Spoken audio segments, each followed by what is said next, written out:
அஸ்ஸலாமு அலைக்கும். எல்லாம் நல்லா இருக்கீங்களா? இன்றைக்கி நம்ம சேனலில் இப்போ நம்ம பார்த்துட்டு இருக்கிறது கேக்கு வந்து வெரி ஈஸியாக சிம்பிளாக டேஸ்ட்டாக நம்ம ரெடி பண்ணோம்.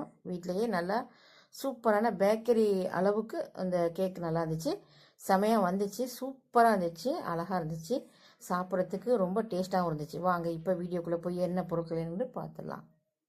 அதுக்கு தேவையான பொருட்கள்: அரைச்ச தூள் ஜீனி 1 கப்பு, அதே கப்பில் 1 கப்பு பால், காய்ச்சினு ஆறுன வச்ச பால், காய்ச்சாத பால் காய்ச்சின பால் எது வேணாலும் நீங்கள் எடுத்துக்கலாம்.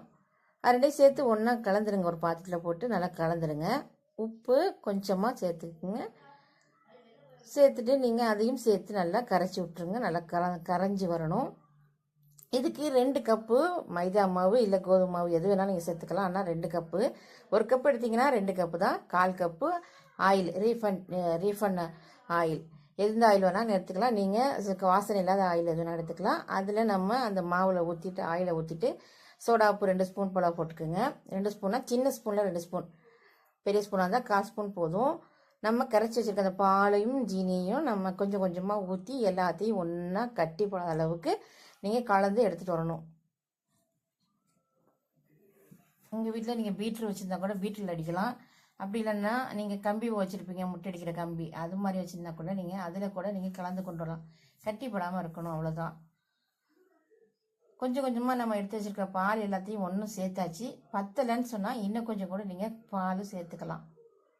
ரொம்ப கெட்டியாகவும் இருக்கக்கூடாது, ரொம்ப தண்ணியாகவும் இருக்கக்கூடாது, நார்மலாக இருக்கணும். நான் இன்னைக்கு வந்து குக்கரில் தான் செய்ய போகிறேன், அதனால் குக்கரை ஃப்ரீ ஹீட் பண்ணிகிட்ருக்கேன்.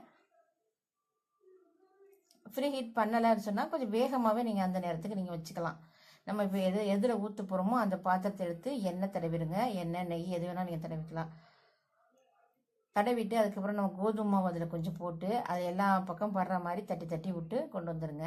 கையால் தடவை வேணாம், அந்த எண்ணெய் ஊற்றிருக்கோம்ல அதில் நீங்கள் ஒன்று படுற மாதிரி நீங்கள் தட்டி விட்டு எடுத்துடணும். மாவு இருந்தால் வெளியில் எடுத்துருங்க, ரொம்ப மாவு இருக்க வேணாம்.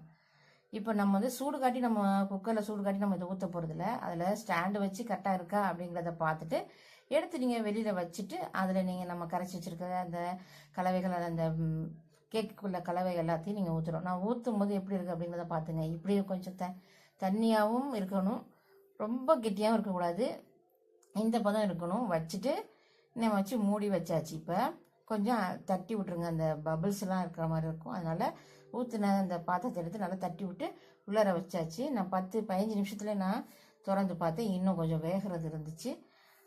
மூடியை திறந்து நம்ம பார்த்துக்கலாம். 15 நிமிஷம் 20 நிமிஷத்தில் நீங்கள் திறந்து பார்த்துக்கலாம். அடுப்பை ஸ்லோவில் வச்சுட்டு ஒரு 45 நிமிஷம் நீங்கள் வச்சிங்க. 40-45 நிமிஷம் வச்சு பார்த்தீங்கன்னா சூப்பராக கலர் கொடுத்து அழகாக அது வந்து வெந்திருக்கும். சூப்பராக இருந்துச்சு. இதில் நம்ம முந்திரியை நம்ம கட் பண்ணி போட்டுக்கலாம். டூட்டி வச்சுருந்தீங்கன்னா அதை கூட நீங்கள் போட்டுக்கலாம். ஆனால் வெந்துருச்சு மாவு. இப்போ நமக்கு வந்து கேக் வந்துருச்சு, ரெடி ஆகிட்டு. லேசாக மாவாக இருக்கல, நீங்கள் அதெல்லாம் சேர்த்துக்கணும். நான் இன்றைக்கி வெளியில் எடுத்து வச்ச பிறகு தான் நான் டெக்கரேஷன் பண்ண போகிறேன். நான் எடுத்து ஒரு பிளேட்டில் வச்சு கவுத்தி எடுக்கும்போது கத்திகள்லாம் விடலை, ஆற விடலை, எதுவுமே பண்ணலை. ஆனால் சூப்பராக அழகாக வந்துடுச்சு. அப்படியே கலந்து அழகாக வந்துடுச்சு. அப்படியே பார்க்கறதுக்கு ஸ்பாஞ்சி சூப்பராக இருந்துச்சு. கேக்கு அப்படியே பஞ்சு போல் இருந்துச்சு. எல்லாருமே இது வந்து பேக்கரியில் வாங்கினீங்களா அப்படின்னு கேட்டாங்க. அந்தளவுக்கு செமையாக இருந்துச்சு, டேஸ்ட்டாக இருந்துச்சு, நல்லாவும் இருந்துச்சு. பார்க்குறதுக்கும் நல்லா இருந்துச்சு, சாப்பிட்றதுக்கும் நல்லா இருந்துச்சு. நீங்கள் வந்து நம்பி இதை செய்யலாம், நல்லா வந்துச்சு. நான் சொன்ன அளவுகளை கரெக்டாக எடுத்துக்கோங்க. அதே மாதிரி நல்லா இந்த கலத்துண்டு ரொம்ப தண்ணி ஆக்கிறாதீங்க, ரொம்ப கெட்டி ஆக்கிறாதீங்க. அதுதான் நம்ம செய்கிற மிஸ்டேக். அது ஒன்று தான் இருக்கணும், வேறு எந்த மிஸ்டேக்கும் இல்லை. அந்த குக்கரில் நீங்கள் வச்சு எடுத்திங்கன்னா சூப்பராக வெந்துருந்துச்சு. இதுக்கு வந்து பாத்திரம், சில்வர் பாத்திரம், சுதேஷ் பாத்திரம் இதுதான் வைக்கணும் அப்படிங்கிறதுலாம் இல்லை. உங்களுக்கு வந்து அகலமான தட்டையான பாத்திரத்தில் வச்சு நீங்கள் வச்சிங்கன்னா சீக்கிரமாக வெந்துடும். கொஞ்சம் குழியான பாத்திரமாக இருந்துச்சு அப்படின்னு சொன்னால், அடி வந்து கொஞ்சம் உருண்டையாக இருந்துச்சு அப்படின்னு சொன்னால் கொஞ்சம் வேகிறதுக்கு டைம் எடுக்கும். ஒரு தட்டை பதமாக இருந்துச்சு அப்படின்னு சொன்னால் பாத்திரம் சூப்பராக வந்துச்சு. அப்போவே நம்ம அதெல்லாம் வந்து முந்திரி எடுத்து அதில் கட் பண்ணி அதில் வச்சுட்டு டெக்கரேஷன் பண்ணி வெட்டி எடுத்தோம். சூப்பராக இருந்துச்சு, வேற லெவலாக இருந்துச்சு, செமையாக இருந்துச்சு. நமக்கு வந்து 2 கப் அளவுக்கு கோதுமை மாவும் மைதா மாவும் நான் இதில் கலந்துருக்கேன். நீங்கள் ஒரே கோதுமை மாவும் செய்யலாம், மைதா மாவுலேயும் நீங்கள் செய்யலாம். ஆனால் நான் 2யும் மிக்ஸ் பண்ணி தான் நான் போட்டேன். அவ்வளோ சூப்பராக, அவ்வளோ பஞ்சு போல் இருந்துச்சு. உண்மையிலையுமே இது நல்லா இருந்துச்சு. நீங்கள் ட்ரை பண்ணுங்கள், ட்ரை பண்ணி பாருங்கள். பிள்ளைங்க கேக் கேட்குறாங்கன்னு சொன்னாக்கா பேக்கரியில் போய் வாங்காமல் நீங்கள் வீட்டிலேயே இந்த மாதிரி ரெடி பண்ணி கொடுக்கலாம். என்ன டைம் மட்டும் ஒரு ஒரு 1 ஹவர் நமக்கு தேவைப்படும். இதெல்லாம் செஞ்சு முடித்து அதில் 40 நிமிஷம் வச்சு அடுப்பில் ஸ்லோவில் வச்சு எடுக்கிறதுக்கு. ஆனால் சூடாக சூப்பராக நீங்கள் செஞ்சு சாப்பிட்றலாம். ட்ரை பண்ணி எனக்கு கமெண்ட் பண்ணுங்கள். தேங்க்ஸ் ஃபார் வாட்சிங்.